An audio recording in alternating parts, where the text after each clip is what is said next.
उसके कितने भाग होते हैं? दो। जो पहला भाग होता है वो होता है चेतन मन। चेतन मन, कॉन्शियस माइंड। मैं बोल रहा हूं, मेरा चेतन मन काम कर रहा है। आप लिख रहे हैं, आपका भी चेतन मन काम कर रहा है। अब चेतन मन की अगर उदाहरण देनी हो, और दूसरा होता है अवचेतन मन, सबकॉन्शियस माइंड। चेतन मन की अगर उदाहरण देनी हो तो जो बस है, बस का जो ड्राइवर है, चालक है, वो हमारा चेतन मन की तरह काम करता है। अब जो ड्राइवर है वो कंट्रोल करता है कि बस कब चलेगी, कब रुकेगी, कितनी स्पीड पे चलेगी, दाएं घुमाना है, बाएं घुमाना है, कहां रोकना है, कहां से चलाना है, ये तय कौन करता है?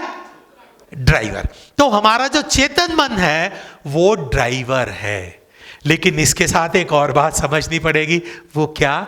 अगर हम किसी भी ड्राइवर को ले आए कि भाई ये बस हमारी खड़ी है, बस को हमने स्टार्ट नहीं किया है, इंजन को स्टार्ट नहीं किया है, बंद बस को धक्का लगा के तेरे को 1 किलोमीटर लेके जाना है, तो क्या कोई ड्राइवर ले जा सकता है? नहीं ले जा सकता, क्योंकि ड्राइवर के पास सिर्फ इतनी ही ताकत होती है कि वो बस को कंट्रोल कर सके, गियर बदल सके, ब्रेक लगा सके। जो बस को चलने की ताकत मिलती है वो बस के कहां से मिलती है?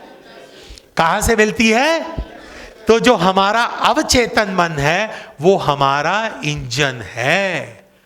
अवचेतन मन हमारा इंजन है। अब हमें जो काम करने की ताकत मिलती है वो कहां से मिलती है? हमारे अवचेतन मन से।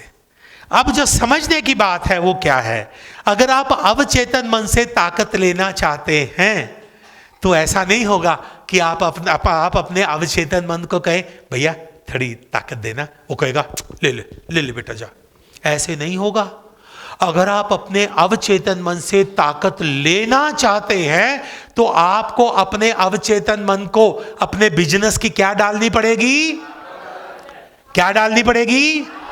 आदत डाले बिना काम चलने वाला नहीं है। तो उसका मैं आपको एक फार्मूला बताता हूं। मान लीजिए सर आपका शुभ नाम क्या है? हाँ जी, बसंत बाबू। बसंत बाबू, आज हम 5 भाई बहन आपके घर खाना खाने आएंगे, कोई शिकायत? लेकिन शर्त एक है, खाना आप बनाएंगे, आप बना लेंगे? अरे का इनकी बीवी आई है साथ में? नहीं है? कमाल है। आजकल पत्नी अपने पति को ट्रेड कर देती है कि खाना बनाओ। चलो तो मजाक कर रहा हूं, ये तो मजाक है, सॉरी मजाक है। लेकिन खाना बनाना क्या है? मुश्किल है, मुश्किल है। सही है कि नहीं? आपका क्या शुभ नाम है बेटा? क्रांति। क्रांति बच्चे, आज हम 5 भाई बहन आपके घर खाना खाने आएंगे, कोई समस्या? लेकिन शर्त यह है आपको खाना बनाना पड़ेगा। बना लेंगे, कोई समस्या नहीं है। अब ये सच्चाई है। हमारे भाई बहनों को हमारे भाइयों को खाना बनाना मुश्किल है, हमारी बहन बेटियों को खाना बनाना बड़ा आसान है, क्योंकि उनको रोज खाना बनाने की क्या है? आदत है।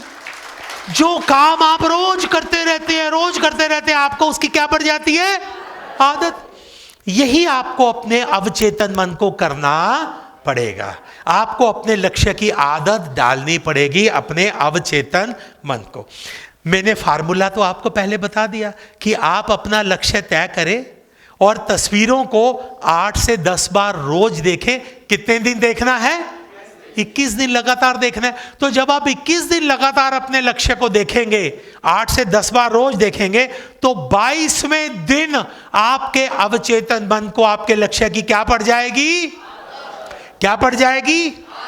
जिस 22वें दिन आपके अवचेतन मन को आपके लक्ष्य की आदत आदत पड़ गई, उस 22वें दिन से 8 साल के अंदर अंदर आप सभी लोग का किंग लेवल क्लियर होगा। यह गारंटी मैं आपको दे सकता हूं। दोस्तों, लक्ष्य चाहे स्कूटी का हो, मोटरसाइकिल का हो, कार का हो, दुनिया घूमने का हो, चाहे बच्चे की पढ़ाई लिखाई शादी ब्याह का हो, चाहे किसी गरीब बेसहारा की मदद का हो, लक्ष्य होना चाहिए। बिना लक्ष्य के कोई भी सफल नहीं हो सकता। आपको एक सच्चाई बताता हूं, ध्यान से सुनिए। हमारा जो बेनिफिट वेलनेस बिजनेस है, ये सिर्फ दिमाग से होने वाला बिजनेस नहीं है। सिर्फ दिमाग से होने वाला बिजनेस नहीं है। दिमाग से तो इसकी शुरुआत होती है, लेकिन आखिर ये दिमाग से कहां पहुंच जाना चाहिए? आपके दिल में। जब तक बेनिफिट वेलनेस बिजनेस सिर्फ आपके दिमाग में है, आपकी समस्याएं खड़ी रहेंगी। आपको आज कल परसों कोई ना कोई समस्या खड़ी रहेगी। लेकिन जिस दिन आपका बेनिफिट वेलनेस बिजनेस आपके दिमाग से सरक के आपके दिल में उतर गया, तो इसका मतलब उस दिन आपको समझ आ जाएगा कि जो बेनिफिट वेलनेस बिजनेस आप कर रहे हैं, ये सिर्फ प्लान दिखाने का या प्रोडक्ट दिखाने का बिजनेस नहीं है। ये जो बेनिफिट वेलनेस बिजनेस आप कर रहे हैं, ये आपके बच्चे को बेहतरीन जीवन देने का बिजनेस है। ये आपके बच्चे की बेहतरीन पढ़ाई लिखाई करने का बिजनेस है। ये आपके बच्चे की बेहतरीन शादी ब्याह करने का बिजनेस है। ये जो बेनिफिट वेलनेस बिजनेस है, इसकी आमदनी से आपका बेहतरीन जीवन होने वाला है। इसकी आमदनी से आपका बेहतरीन घर बनने वाला है। इस बेनिफिट वेलनेस के बिजनेस की आमदनी से आप अपने माता पिता की बेहतरीन सेवा कर सकेंगे। जिस दिन आपका बेनिफिट वेलनेस बिजनेस आपके दिल में उतर गया, उस दिन आपकी सारी समस्याएं खत्म हो जाएंगी। उसी दिन से आप दिन दुगनी रात चौगनी तरक्की करेंगे। तो सफल होना है तो लक्ष्य तय करने पड़ेंगे। अब मैंने तो सिर्फ उदाहरण के साथ, शंभू जी के साथ उदाहरण के साथ आपको बताया है। अब हो सकता है किसी साथी ने second level, third level achieve कर लिया हो, कईयों ने अपना ये जो ब्रेनस्टॉर्म है वो क्लियर कर लिया, तो उसके मुताबिक आपका जो लक्ष्य होगा वो आप अपने स्पॉन्सर, अपने अपलाइन लीडर के साथ बैठ के तय करेंगे। लेकिन जरूरी है ये जो आपका जो ब्रेनस्टॉर्म फंक्शन है, इसमें आने का आपको जो सबसे बड़ा फायदा होना चाहिए वो यही होना चाहिए कि अब आप अपने लक्ष्य तय करके यहां से जाएंगे। सहमत हैं? अब पढ़िए क्या लिखा है।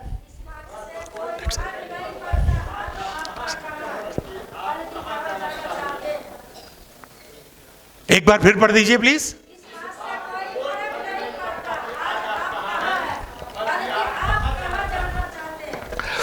दोस्तों, जो हमारे नए भाई बहन हैं, उनके दिमाग में थोड़ा सा तनाव भी आता होगा। वो क्या तनाव है? थैंक यू डॉक्टर साहब, मेहरबानी। वो तनाव क्या आता होगा? जो हमारे नए भाई बहन हैं, उनके मन में ये बात आती होगी कि सर बड़े लेवल है, बड़ा टाइम लगेगा, कैसे होगा? होता है ना? होता है ना? अरे भाई, अगर बड़ा लेवल है तो इनकम भी तो देखो। एक साल की इनकम निकाल के देखो, एक महीने की औसत इनकम निकाल के देखो, आप हैरान रह जाएंगे।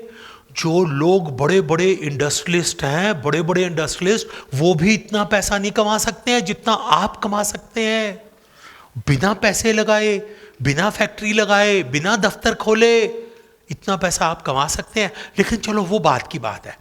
जो अभी मैं आपको बताना चाहता हूं वो क्या है, ध्यान से सुने। वो ये है कि इस वक्त आपको ये टेंशन नहीं लेनी है कि इतना बड़ा लेवल है, कैसे होंगे। इस वक्त तो आप लक्ष्य तय कीजिए, लक्ष्य को दिमाग में रखिए। मैं आपको एक सच्ची कहानी सुना सकता हूं। आज से, ये सच्ची कहानी है साहब, आज से करीब 55-60 साल पहले एक 22 साल का लड़का था। वो ओमान देश में पेट्रोल पंप पे पेट्रोल भरने का काम करता था। हम जाते हैं ना मोटरसाइकिल में, कार में पेट्रोल डलवाते हैं, वो जो पेट्रोल भरता है वही लड़का, वैसे ही लड़का 22 साल की उम्र थी, ओमान देश में काम करता था। तो वो लड़का साहब बड़ा ईमानदार था, बड़ा मेहनती था, बड़ा कर्मठ था। तो जो पेट्रोल पंप का मालिक था वो उससे बड़ा खुश था। तो एक दिन पेट्रोल पंप का मालिक उससे पूछता है कि बेटा, तू बड़ा होके क्या बनना चाहता है? हम अपने बच्चों से पूछते हैं ना। तो पेट्रोल पंप के मालिक के दिमाग में ये होगा कि ये कहेगा कि मैं बड़ा होके अपना पेट्रोल पंप बनाना चाहता हूं। एक गरीब बच्चे के लिए अपना पेट्रोल पंप होना बहुत बड़ा लक्ष्य है साहब। लेकिन जब उस पेट्रोल पंप के मालिक ने पूछा कि बेटा तू बड़ा होके क्या बनना चाहता है, तो वो 22 साल का लड़का उसको जवाब ये देता है कि जनाब जब मैं बड़ा होऊंगा तो मैं बड़ा होके पेट्रोल बनाने वाली कंपनी का मालिक बनना चाहता हूं। जानते हैं वो लड़का कौन था? जनाब धीरू भाई अंबानी साहब। धीरू भाई अंबानी साहब ने अपनी जो जीवन कथा लिखी है उसमें ये बात लिखी उन्होंने, कहते मेरे दिमाग में रिलायंस पेट्रोकेमिकल लगाने का जो सपना था वो तब पैदा हुआ जब मैं 22 साल की उम्र में पेट्रोल पंप पे पेट्रोल भरता था। क्या आपसे एक प्रश्न पूछ सकता हूं? जब धीरू भाई अंबानी साहब मात्र 22 साल के थे, क्या वो कोई केमिकल इंजीनियर थे? क्या वो किसी करोड़पति सेठ के बेटे थे? क्या वो किसी एमएलए एमपी बड़े मिनिस्टर के बेटे थे? कुछ भी नहीं था साहब। ना उनके साथ पैसा था, ना उनके पास पढ़ाई थी, ना उनके पास कोई बड़ा रुतबा था। अगर था तो सिर्फ एक चीज थी, अगर था तो सिर्फ एक सपना था। वो सपना यह था कि आने वाले समय में मैं अपनी और अपने परिवार की दिशा और दशा दोनों को बदल के रख दूंगा। अब आप मेरे को बताएं, क्या उनका सपना पूरा हुआ? दोस्तों सपना पूरा होता है, लेकिन शर्त यह है आपके पास एक सपना होना चाहिए। अगर आप बिना सपने के काम करते हैं तब तक हमें सफलता मिल नहीं सकती।